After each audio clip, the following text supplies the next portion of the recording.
عورتوں کے پاس اپنے طریقے ہیں مردوں کے دل کے اندر جھانکنے کے لیے۔ عورت کے لیے ضروری نہیں ہے کہ وہ مرد کے ہونٹوں سے ادا ہونے والے الفاظ سنے، وہ ایک بوسے سے بھی بہت کچھ معلوم کر سکتی ہے۔ معانقے کے لیے دو باہوں کا ہونا لازمی نہیں، صرف دو دل درکار ہیں جن کی نبض ایک ہو۔ زندگی تب اداس ہوتی ہے جب خوش رہنے کے سارے انتظام مکمل ہوتے ہیں۔ آج کل عورتیں اس لیے بھی ماڈرن ہونا چاہتی ہیں کہ ان کے چاہنے والوں کی گنتی میں اضافہ ہوتا رہے۔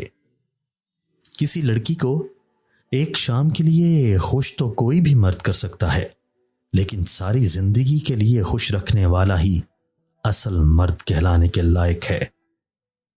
عورت چاہے تو مرد کو اپنے حصار سے نکلنے ہی نہ دے، پر بات چاہت کی ہوتی ہے، فیصلے ہمارے ارادے کرتے ہیں۔ عورت درست مرد کے ہاتھوں میں سب سے خوبصورت کتاب ہے۔ عورت کے ناز نخرے اس وقت مر جاتے ہیں جب اسے یہ پتہ چلتا ہے کہ جسے وہ چاہتی ہے وہ کسی اور کو چاہتا ہے۔ عورت کی عزت کیجیے، عورت ساتھی ہے، ابن آدم کی غلام نہیں۔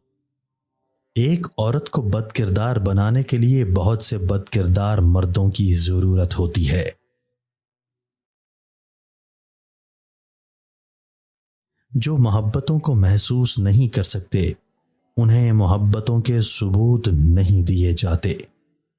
نیت نبھانے کی ہو تو سب مان جاتے ہیں، رشتے تب ٹوٹا کرتے ہیں جب دو دلوں میں سے ایک منافقت پر اتر آئے، ورنہ کسی کی کیا مجال کہ کوئی الگ کر پائے۔